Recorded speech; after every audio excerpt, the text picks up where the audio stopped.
சித்தர் பூமி. ஸ்ரீ குருப்யோ நமஹ. ஸ்ரீ குரு ராகவேந்திராய நமஹ. ஆஞ்சநேய சுவாமினே நமஹ.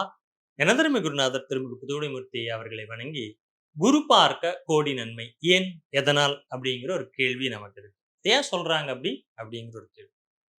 வாழ்வில் மாற்றத்தை தரக்கூடிய முக்கிய ஒரு கிரகம்னா குரு பகவான். குரு பகவான் பார்க்கக்கூடிய இடம் சிறக்கும் அப்படின்னு சொல்லுவாங்க.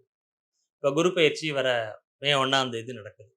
ஜோதிடத்தில் பொறுத்தவரையில் ஒருவரின் வாழ்வில் மாற்றத்தை தரும் முக்கிய ஒரு கிரகமாக இருக்கிறது குரு பகவான் தான்.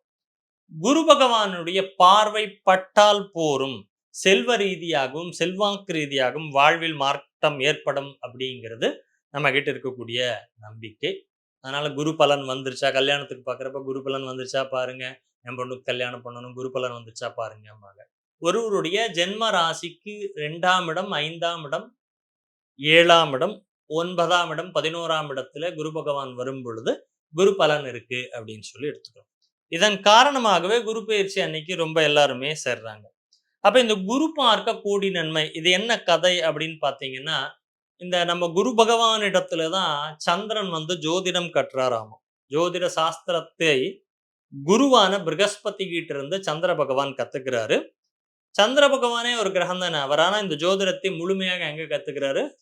நம்ம குருவிடம் கற்றுக்கொள்கிறார். தெய்வீக தன்மைகள் சாஸ்திரங்கள் எல்லாமே கற்றுக்கொண்ட மாணவனாக சந்திர பகவான் தேர்ந்துடுறாரு. ஜோதிடம் முழுமையாக அறிந்து கொண்ட சந்திரன் தனக்கு குரு பகவானிடம் அனைத்து சாஸ்திரங்களும் வந்து விட்டது, எனக்கு எல்லாம் தெரியுங்கிற ஒரு ஆணவத்துக்கு வந்துடுறாரு.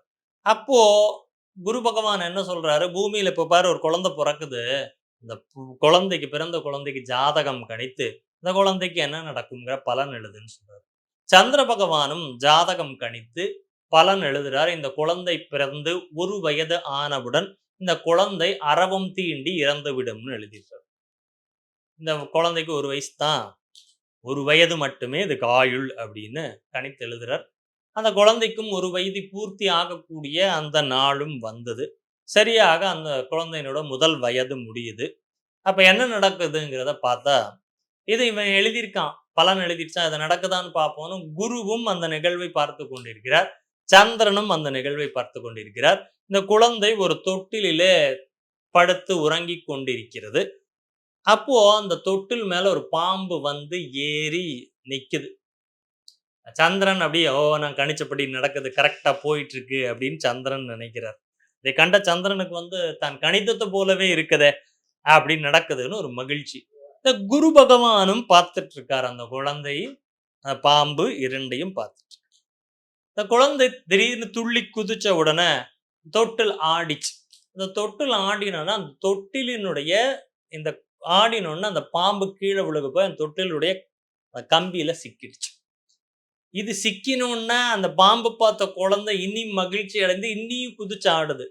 குதிச்சாட அந்த கம்பியில மெதுவா இந்த பாம்பு என்ன ஆகுது, அதோட உடல் அதுல சிக்குது. முன்னும் பின்னும் ஆட ஆட அந்த கம்பியில அப்படியே நசுங்க ஆரம்பிக்குது பாம்பு.